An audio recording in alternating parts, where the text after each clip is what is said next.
Dear student, आज जो reaction हम आपके लिए लेकर आए हैं उसमें हमें डाई इथाइल ईथर से इथाइल एसीटेट को ऑब्टेन करना है। तो हम क्या करेंगे? तो हमें डाई इथाइल ईथर की रिएक्शन एसिटाइल क्लोराइड से करा दीजिए, या फिर आप डाई इथाइल ईथर की रिएक्शन एसिटिक एनहाइड्राइड से करा दीजिए। आपको आपका प्रोडक्ट इथाइल एसीटेट ऑब्टेन होगा। यहां पर आप जो प्रेजेंस रखोगे, उपस्थिति रखोगे, वो एनहाइड्रस AlCl3 या एनहाइड्रस ZnCl2 की लोगे। तो आइए शुरू करते हैं और हम आपको ये दोनों रिएक्शन करके दिखाते हैं। देखिए ये कौन है? C2H5O C2H5। इसका कॉमन नेम होता है डाई इथाइल ईथर और IUPAC नेम होता है इथॉक्सी ईथेन। क्लियर? हम रिएक्शन कराएंगे CH3COCl। इसका जो कॉमन नेम होता है एसिटाइल क्लोराइड और IUPAC नेम होता है इथेनॉइल क्लोराइड। यहां पर जो हम प्रेजेंस रखेंगे वो एनहाइड्रस ZnCl2 या एनहाइड्रस AlCl3 की, आप कुछ भी रख सकते हैं। तो हमने यहां पे लिया एनहाइड्रस AlCl3। क्लियर? अब देखिए किस तरह से आपको इस रिएक्शन को समझना है। देखिए यहां से इसको ऐसे करिए, इस तरह से। अब बताओ क्या बना? देखो CH3CO OC2H5 OC2H5 प्लस क्या बचता है? C2H5 और ये Cl, तो C2H5Cl। अब देखिए इसको हम क्या कहते हैं? देखो ये है इथाइल और ये है आपका कौन? एसीटेट। तो इसका नेम क्या हुआ? Ethyl acetate. तो ये हमें प्राप्त करना था, ऑब्टेन करना था। हम CH3COO को इथेनोएट बोलते हैं, तो इसलिए इसका नेम क्या होगा? Ethyl ethanoate. तो इथाइल एसीटेट से पूछे तो भी आपको याद रखना है, और इथाइल इथेनोएट से पूछे जब भी आपको याद रखना है। मैंने दोनों नेम आपको बता दिए।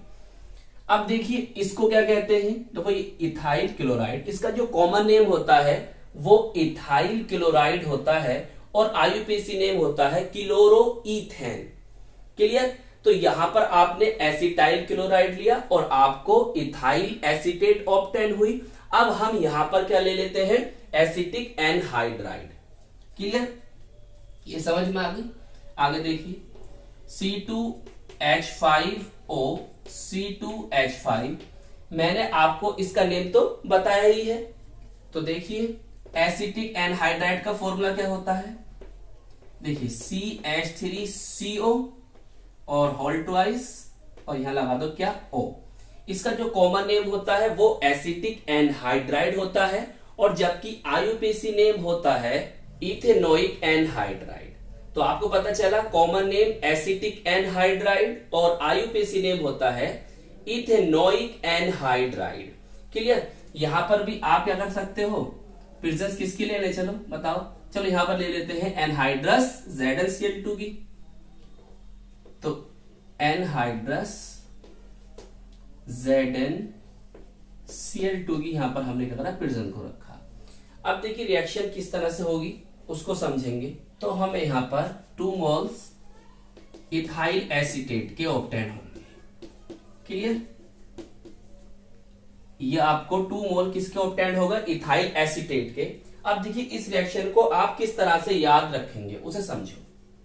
देखिए इतनी बात आप पहले नोट कर लो। कर लिया नोट? अब देखो इस तरह से इसको याद रखना। C2H5O C2H5। क्लियर? प्लस यहां इस ये जो है आपका, मैं इसको इस तरह से लिख सकता हूं CH3C डबल बॉन्ड O, फिर ये आपका ऑक्सीजन। क्लियर? फिर उससे कार्बन, फिर डबल बॉन्ड O, फिर यहां पर CH3। बोलिए इतनी बात समझ में आई? बिल्कुल। अब देखो यहां से बॉन्ड को आप ब्रेक करो, ये है जब यहां से टूटेंगे तो इस पर क्या होगा? पॉजिटिव, और इस पर क्या होगा? नेगेटिव। क्लियर? चाहे तुम इसे लिख सकते हो क्या? CH2 CH3, तो CH2 वाले पर पॉजिटिव आएगा। क्लियर? तो इस तरह से याद रखने के लिए मैं बता रहा हूं आपको। तो ये नेगेटिव, ये पॉजिटिव। अब यहां से आप ब्रेक करो इसको, तो ये नेगेटिव का ऑक्सीजन और ये पॉजिटिव। क्लियर? क्योंकि ऑक्सीजन की इलेक्ट्रोनेगेटिविटी कार्बन से क्या होती है, ज्यादा होती है। अब देखो, जब आपको पॉजिटिव नेगेटिव पता चले तो रिएक्शन करना आसान हो जाएगा। देखिए, इस वाले नेगेटिव को इस वाले कार्बन से जोड़ो। क्लियर? देखो मैं करता हूं, CH3C डबल बॉन्ड O। अब ये पॉजिटिव है, इससे जोड़ोगे आप, लिया हुआ ऑक्सीजन को, ऑक्सीजन आ गई, और फिर कौन सा जुड़ा हुआ, C2H5। क्लियर? बताओ, इतनी बात समझ में आई? अब देखिए, ये पॉजिटिव है और ये कौन है, नेगेटिव। चलिए इसको लिख लो, प्लस CH3C, ये ऑक्सीजन में ऊपर दिखा रहा हूं, कोई फर्क नहीं पड़ रहा इससे, मैं ऊपर दिखा देता हूं। क्लियर? ये आ गया, और यहां पर कौन है, ये आपका O है जो कि नेगेटिव है, और इससे जोड़ दो आप इस पॉजिटिव से। यहां पर कौन आ गया, C2H5, या आप क्या लिख सकते हो इसको, CH2CH3, वो मैंने आपको बता ही दिया। अब देखो, ये भी कौन है, आपका इथाइल एसीटेट, और ये भी कौन है, आपका इथाइल एसीटेट। चाहे इसको इस तरह से लिख दो या इस तरह से लिख दो। क्लियर? मतलब CH3C double bond, sorry, CH3C double O C2H5, या फिर ऐसे लिख दो, तो आपको 2 मोल्स ऑफ इथाइल एसीटेट के ऑब्टेन होंगे। तो एसिटिक एनहाइड्राइड किस तरह से रिएक्शन करेगा, मतलब किस तरह से आपको याद रखना है, वो मैंने आपको बता दिया। तो आई होप ये वीडियो आपको पसंद आई होगी। कैसी लगी हमें जरूर बताएं। हम मिलेंगे आपको इसकी नेक्स्ट वीडियो में।